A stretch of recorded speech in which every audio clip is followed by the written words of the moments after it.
மாண்புமிகு அம்மா அவர்கள் காலமான காலத்திலிருந்து சென்ற மாதம் 26ஆம் தேதி வரையும் என்னுடைய மகிழ்ச்சியை நான் தொலைக்கும் சொல்கிறேன். 27ஆம் தேதி அன்பு தளபதி என்னை கழகத்தில் இணைத்துக் கொண்ட நாள் என்று இன்று வரை நாங்கள் மகிழ்ச்சியோடு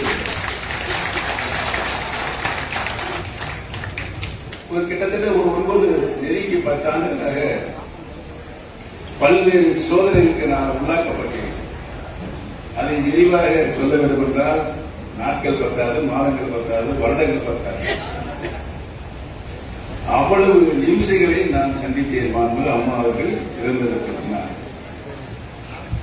இவையெல்லாம் தாங்குகின்ற சக்தியை உங்களில் ஒருவனாக பிறந்த எனக்கு எப்படி சக்தி எனக்கு வந்தது தாங்கி எதையும் தாங்கும் இதயம் என்று சொன்னாரே பேரறிஞர் அண்ணா அவர்கள், அதை அவருக்கு கொஞ்சம் கொஞ்சமா நான் வாங்கியிருக்கேன். அவங்க ஏனென்று சொன்னால் அவர் சொன்னதை நான் டெல்லி பட்டணத்திலிருந்து சென்னை வருவது சொன்னேன். எந்த சூழ்நிலையில் ஒரு மத்திய அமைச்சரை பார்க்க வேண்டும் என்று நாங்கள் கேட்டோம், தேதி கேட்டோம், நேரம் கேட்டோம், டெல்லி சென்றோம். அங்கேயே எங்களுடைய வருகையை தெரிவித்தோம். அங்கிருந்து தொலைபேசி மூலமாக எந்த வாகனத்துக்கு வருகிறீர்களோ வாகனத்துக்கு நண்பர்கள் யார் யாரை அழைத்துக் கொண்டு வருகிறீர்கள் எல்லாம் கேட்டார்கள். அத்தனையும் சொன்னோம். சொன்னதற்கு பின்னால் நாங்கள் அங்கு சென்றோம். எங்களை வரவேற்று உங்களை உட்கார வைத்தார்கள்.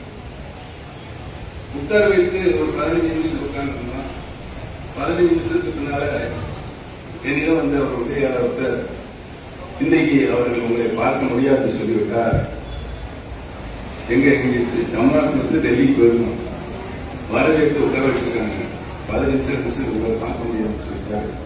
அப்படின்னு சொன்னா அப்படியா சரி அப்படின்னு நான் எப்படியா டெல்லியில இருக்கு பத்திரிகைகள்லாம் கவனிச்சு சென்னை வரும்போது நீ கேட்டாங்க. சென்னை மாநிலம் என்னங்க உங்களுக்கு சந்திக்க வாய்ப்பு கொடுத்தாங்க. எதையும் தாங்கும் இதயம் வேண்டும் என்று அண்ணா அவர்கள் சொல்லியிருக்கிறார். அது என்னென்னும் இருக்கிறது என்று சொல்லிட்டு போயிருக்கிறார். அன்பு தளபதி அவரிடம் திராவிட முன்னேற்ற கழகத்தில் இணைந்திருக்கிறார்.